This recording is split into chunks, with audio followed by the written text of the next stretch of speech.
Olá, pessoal do primeiro ano. Espero que estejam bem, espero que estejam se cuidando. Aqui quem fala é a professora Natália. E na aula de hoje nós vamos fazer uma revisão sobre a evolução dos modelos atômicos. E as primeiras pessoas, a falarem sobre o átomo, sobre a formação da matéria, foram Leucipo e Demócrito, que eram filósofos lá da Grécia Antiga, no século V a.C.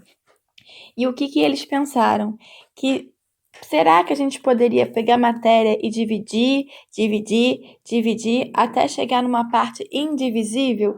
Essa parte indivisível seria o átomo, certo? A palavra átomo, que vem do grego, o A é o prefixo de negação, significa não, e o tomo significa cortar, que você não pode mais cortar, você não pode mais dividir.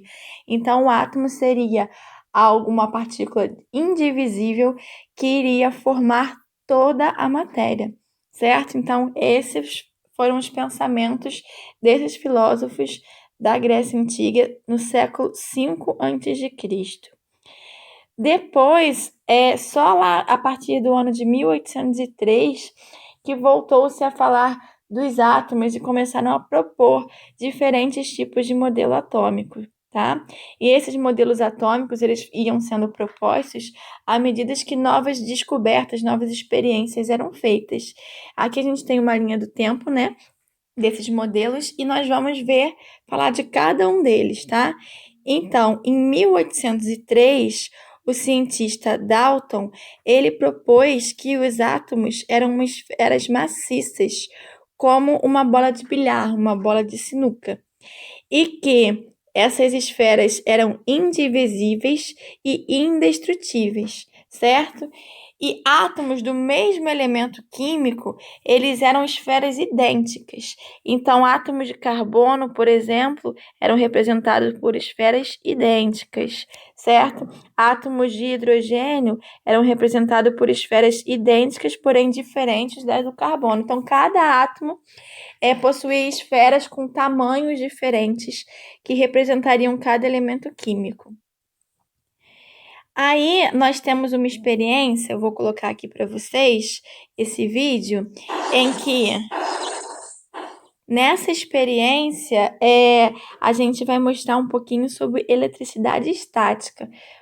Essa experiência vocês podem fazer em casa, Na verdade, quando ela foi feita pela primeira vez, que se descobriu a eletricidade estática, ela foi feita se atritando um bastão de vidro na lã. E esse bastão de vidro, a gente já vai falar o que aconteceu depois que vocês verem esse vídeo aí, ó. Ele tá tritando uma bexiga com isopor e olha o que acontece. Ele consegue, vamos dizer, grudar. Na verdade, não é bem grudar, Na verdade, é uma atração eletrostática que está acontecendo aí. Porque quando ele esfrega o isopor e a bexiga, os elétrons do isopor, eles percorrem em direção, Eles vão em direção à bexiga e ficam acumulados na bexiga. Então, a gente tem aí a bexiga com carga negativa, o isopor com carga positiva, E cargas opostas a gente sabe que se atraem, Isso aí é o fenômeno de eletricidade estática, certo?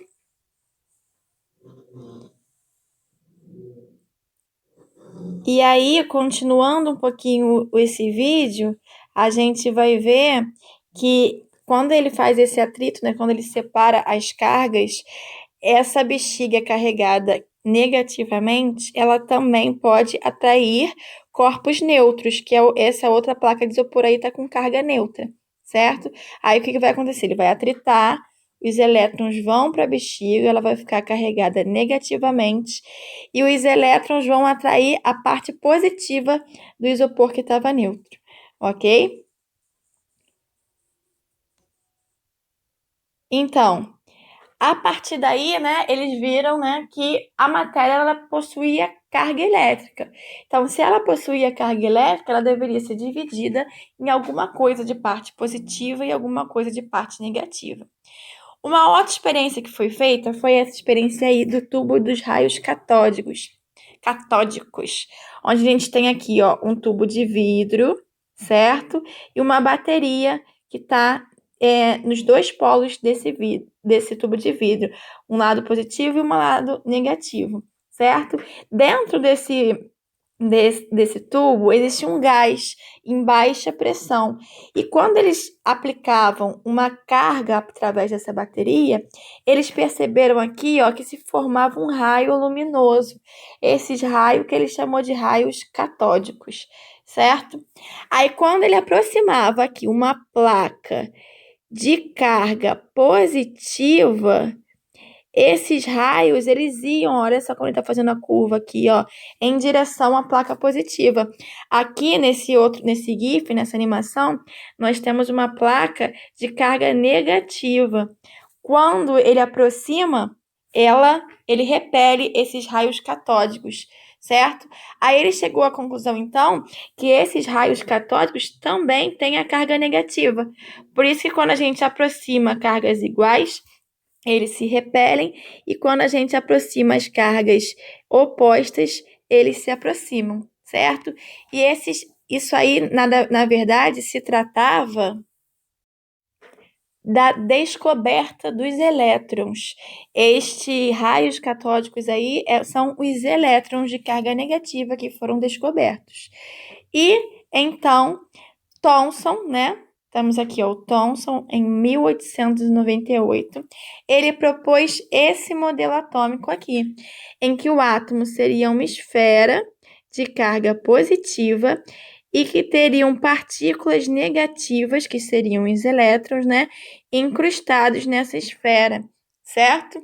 Esse aqui é o modelo de pudim de passas. Ele falava que os elétrons estavam incrustados nessa esfera como as passas no pudim.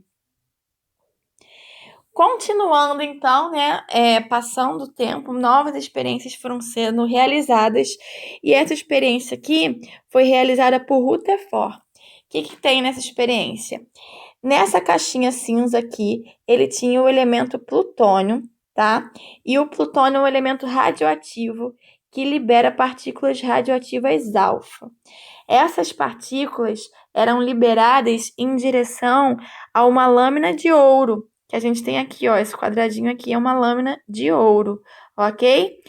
E à volta dessa lâmina tinha um detector. O que ele percebeu? Que quando essas partículas eram bombardeadas, algumas delas atravessavam direto, como a gente está vendo aqui, e outras eram refletidas, elas voltavam.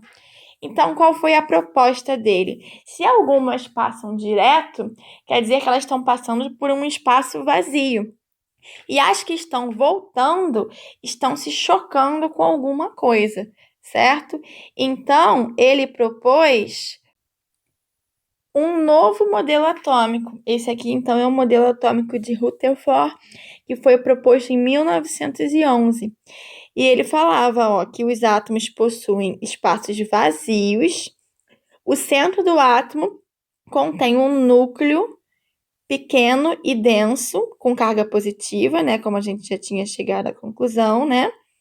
E ao redor desse núcleo haveriam os elétrons, né? Estariam circulando os elétrons de carga negativa, certo? Então, a gente teria um espaço vazio entre o núcleo e a eletrosfera, que era onde circulavam os elétrons, ok? E o que veio depois? Essa imagem aí, ela está relacionada a um experimento de Newton, que na verdade era físico, certo? E ele percebeu que a luz branca, quando ela passava através de um prisma, ela se decompõe nas 7 cores do arco-íris. Então, a luz branca seria formada pela união das 7 cores do arco-íris, ok? E essas cores, elas estão associadas às diferentes energias, ó. Cada cor aqui que a gente vê na tabelinha está relacionada a um comprimento de onda, certo? E através desse comprimento de onda, que é representado por essa letra aqui, Ni, a gente pode calcular a energia de cada onda eletromagnética que forma cada cor. A luz é uma onda eletromagnética, né? Onda eletromagnética. Todo tipo de luz certo? Uma onda eletromagnética, certo? E cada cor é representada por uma onda de tamanho diferente, de comprimento diferente e energia diferente. Então, ele viu que cor estava associada a energia, diferentes energias, ok? A partir desse pensamento, e também com base nessa experiência, que é a experiência do teste de chama, como que é feito o teste de chama? Ele coloca fogo, certo? Ele tem aqui o fogo e vários sais. O primeiro sal aqui é o cloreto de lítio. Aqui, por exemplo, a gente tem o cloreto de estrôncio, cloreto de sódio, que é o nosso sal de cozinha, cloreto de cobre e cloreto de potássio, certo? Então, a gente vê que os ânions cloro são comuns em todos, né? A única coisa que está diferenciando aí é o metal. E quando ele coloca esses sais no fogo, ele vê que cada sal vai produzir uma chama de cor diferente. Então, o lítio é um vermelho vivo, o estrôncio é um vermelho mais apagado, sódio é um amarelo bem forte, o cobre verde e o potássio não dá para ver muito bem na imagem, mas na verdade ele é roxo, tá? Não sei se vocês vão conseguir perceber aí os pontos roxos aí, certo? Então, diferentes átomos, diferentes cores. E ele sabe que cor está associado à energia. A partir dessa ideia, o o Bohr, ele aprimorou o modelo de Rutherford, certo? Como que ele fez que ele aprimorou? Ele disse que os elétrons eles estavam se movendo em órbitas circulares ao redor do núcleo. E cada órbita possui uma quantidade de energia diferente, certo? Então, os elétrons que estão nessa primeira órbita possuem uma energia, os elétrons que estão na segunda órbita possuem uma energia maior e assim por diante, certo? Então, cada nível ele está relacionado a uma quantidade de energia. E como que a gente explica lá o teste de chama, tá? O teste de chama, essa ideia, ela também é utilizada nos fogos de artifício, ok? Os nossos fogos de artifício que a gente vê, eles são feitos a partir de diferentes sais, de diferentes metais. Por isso que eles têm cores diferentes. E por que que eles têm cores diferentes? Os átomos, como a gente viu, eles têm tamanhos diferentes, certo? Então, em alguns, os elétrons estão mais próximos do núcleo, mais atraídos pelo núcleo, em outros eles estão mais distantes, certo? Então, como eles estão em diferentes níveis de energia, o que que acontece? Quando um elétron de uma camada de menor energia, ele recebe o calor do fogo, ele é excitado para uma camada de um nível de energia maior, certo? A gente chama isso aí de estado excitado, ok? Porém, ele não fica lá, ele retorna. E quando esse elétron retorna para o estado normal dele, ele libera energia na forma de luz, certo? Então, como eles têm tamanhos diferentes, níveis de energias diferentes, eles vão gerar luz de cores diferentes, certo? Então, Bohr aprimorou o átomo, né? Porque para Rutherford os elétrons ficavam girando ao redor do núcleo, mas Bohr colocou que eles giravam em camadas e cada camada tinha um nível de energia diferente, ok? E por último, nós temos o modelo de Schrödinger, certo? É o modelo mais atual, a gente vai falar um pouquinho dele hoje e vai falar mais na próxima aula. Schrödinger, ele criou uma equação. Através dessa equação, que é essa equação aqui, ele conseguia prever o comportamento dos elétrons, ele conseguiria prever a energia dos elétrons, a região onde os elétrons se localizam. Ah, mas Natália, tá muito confusa essa equação aí. Relaxem, nós não precisamos entender nem resolver essa equação. Mas para você ver como é uma equação complexa, né? E a partir dessa equação ele conseguiria prever várias coisas em relação ao comportamento do elétron, tá? Então, o que ele propôs? Vamos imaginar assim, tá? A gente viu que para Bohr, né, os elétrons eram divididos em níveis de energia. Cada nível é uma camada representado por uma letra, certo? Então, nós temos 7 camadas, K, L, M, N, O, P, Q, ok? Isso é de acordo com Bohr. E cada camada, ela cabe uma quantidade de elétrons nela. Então, na camada K, cabe 2 elétrons, na camada L, que é a segunda camada, 8 elétrons, e assim por diante, certo? Imagina, então, que nós temos o núcleo. O núcleo é uma pessoinha aqui. Vou desenhar uma pessoinha. Essa pessoinha é o meu núcleo. Ao redor dessa pessoinha, nós temos um balcão, certo? Esse balcão é a minha primeira camada, camada K. Depois desse balcão, nós temos um segundo balcão. Esse segundo balcão é a minha camada L, segunda camada. E assim por diante, certo? Então, os elétrons ficam nesses balcões. Agora, vamos imaginar que cada balcão tenha gavetas. Então, eu tenho aqui uma gavetinha. Aqui eu tenho outras gavetinhas, certo? Cada balcão teria gavetas. Essas gavetas seriam os subníveis, que a gente também chama de subcamadas. Então, os subníveis são como se fosse compartimentos dentro dos níveis, dentro das camadas, ok? E quanto maior for o balcão, mais gavetinhas vão caber dentro deles, certo? Mas a gente vai falar mais dessas gavetinhas, das camadas e das subcamadas na próxima aula.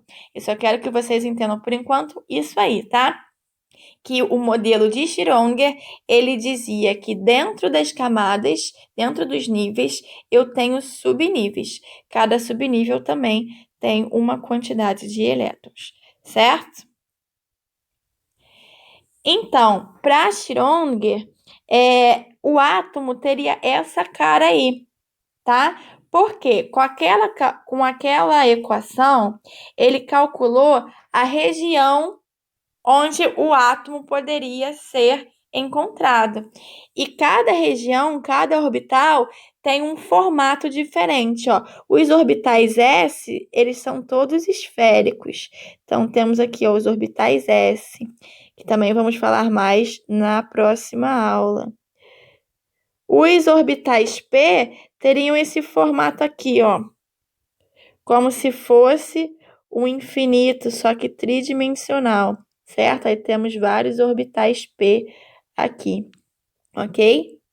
Então, são regiões, os orbitais são regiões onde ele podia encontrar os elétrons. E aí, ele propôs esse modelo atômico aí, certo?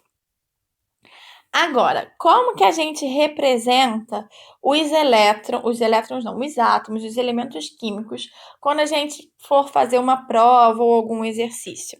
A gente sempre vai colocar, ó, aqui no meio o X é o símbolo, tá? Desse elemento. Botei X, que é, na verdade, genérico, mas a gente sabe que cada elemento químico já tem o seu símbolo descrito, certo? Aqui nós temos o número atômico, sempre colocamos embaixo o número atômico. O número atômico é igual ao número de prótons, certo? E é o número atômico que vai dizer qual é o elemento químico. Ele é como se fosse a identidade do elemento químico. Então, todo átomo que tem número atômico igual a 1 pertence ao elemento químico hidrogênio. Todo átomo que tem o número químico, o número atômico igual a 8 pertence ao elemento químico oxigênio, certo? Então, o número atômico ele vai dizer de qual elemento químico eu estou falando. E para um átomo neutro, o número de prótons também é igual ao número de elétrons, ou seja, ele tem o mesmo número de cargas positivas e de cargas negativas, por isso ele é um átomo neutro, ok? Aqui em cima a gente vai representar sempre a massa, então aqui a gente representa a massa. A massa é a soma de prótons e nêutrons que estão no núcleo. Os prótons, como a gente falou, são positivos e os nêutrons são partículas sem carga, tá? Então, a gente vai pensar agora no átomo como contendo um núcleo com cargas positivas, que são os prótons, com partículas sem carga, que são os nêutrons, e a gente tem a nossa eletrosfera, onde ficam girando os elétrons de carga negativa, certo? A massa, ela é a soma dos prótons e nêutrons que ficam no núcleo. Por que a gente não conta os elétrons?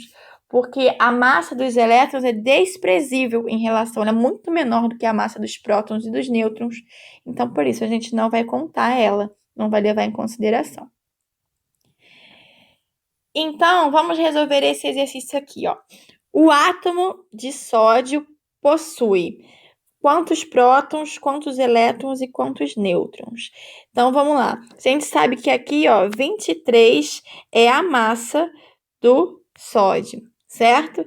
Aqui a gente tem o número atômico, que é 11, que é igual ao número de prótons. E como este átomo está neutro, também é igual ao número de elétrons. Então, ele tem 11 prótons, 11 elétrons, certo? E como que a gente vai achar o número de nêutrons? A gente vai usar a nossa fórmula. Massa é igual a prótons mais nêutrons. Se a massa é 23 e o número de prótons é 11, eu posso descobrir aqui o meu número de nêutrons, certo? É só passar para lá, subtraindo. Então, nêutrons é igual a 23 menos 11, que é igual a 12.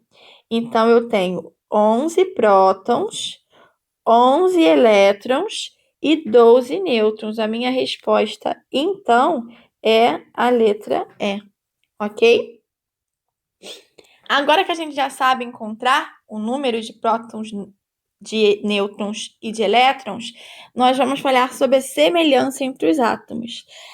O que são átomos isótopos? São átomos que têm o mesmo número de prótons. Então, eu deixei aí marcado em vermelho, ó, P de prótons, certo? N de nêutrons. Então, átomos isótonos têm o mesmo número de nêutrons, certo? A representa a nossa massa, certo? Que a gente botou lá no outro slide. Então, átomos isóbaros têm o mesmo número de massa, ok? E E de elétrons. Átomos isoeletrônicos têm o mesmo número de elétrons, certo? Então, a letrinha aqui destacada vai indicar do que a gente está falando: prótons, nêutrons, massa ou elétrons. E vamos fazer mais esse exercíciozinho aqui, ó. Com relação aos átomos abaixo, podemos afirmar que, vamos lá, Y e R são isótopos. Para serem isótopos, precisam ter o mesmo número de prótons, ou seja, o mesmo número atômico.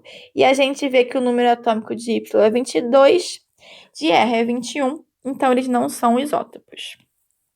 X e R são isóbaros. Isóbaros têm o mesmo número de massa.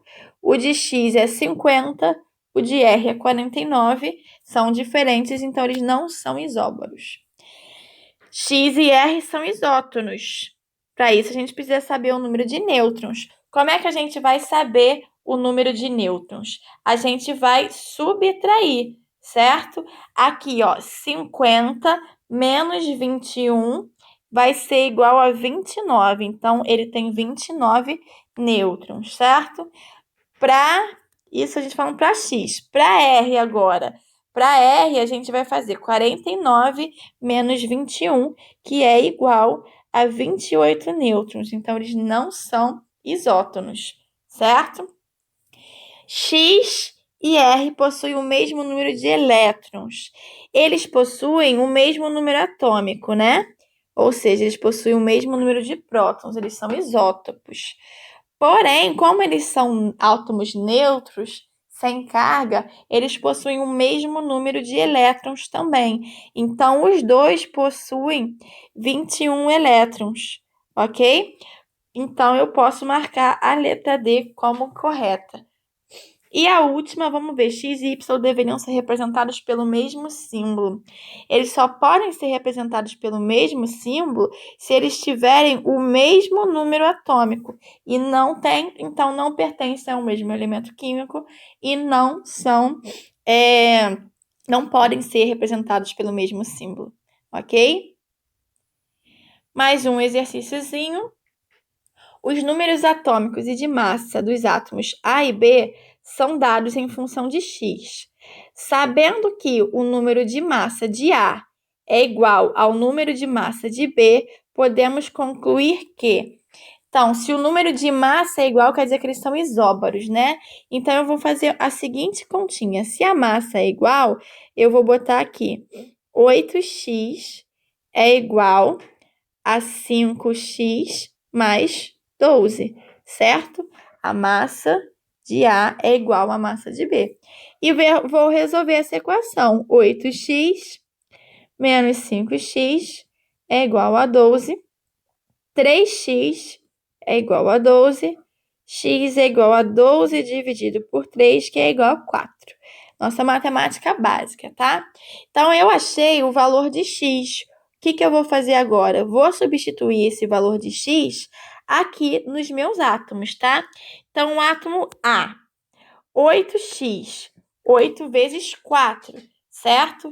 Então, a massa do meu elemento, eu vou fazer que 8 vezes 4 é igual a 32, certo? Agora, para o número atômico, vou colocar o 4 também aqui no lugar de x. Então, eu vou fazer 3 vezes x, que é igual a 12, né? 12 mais 4, 16. Então, o número atômico de A é igual a 16, ok? Agora, vamos colocar o 4 no lugar de x em B, certo? Então, vamos colocar aqui, ó, 5 vezes 4, 20, mais 12 igual a 32. Ó. Então, 32, mesma massa, né? E embaixo, 4 vezes 4, 16, menos 1, 15. Então, o número atômico de B é 15. Vamos agora as nossas alternativas. A e B pertencem ao mesmo elemento químico? Não, porque o número atômico é diferente. B possuem 16 nêutrons. Eu vou fazer 32 menos 15, que vai dar 17, e não 16. O número atômico de A é igual a 15? Não, a gente achou 16. O número de nêutrons é igual ao número de prótons para o átomo A. O átomo A tem 16 prótons, né? Vamos ver quantos nêutrons ele tem? Se eu fizer 32 menos 16, dá 16. Então, para o átomo de A, realmente, o número de prótons é igual ao número de nêutrons. Minha alternativa correta. E o número de massa de B é 33? Não, a gente achou 32. Ok? Então, letra D é a correta. E por aula de hoje é só. Na semana que vem a gente continua falando de átomos. Continuem se cuidando e até a próxima.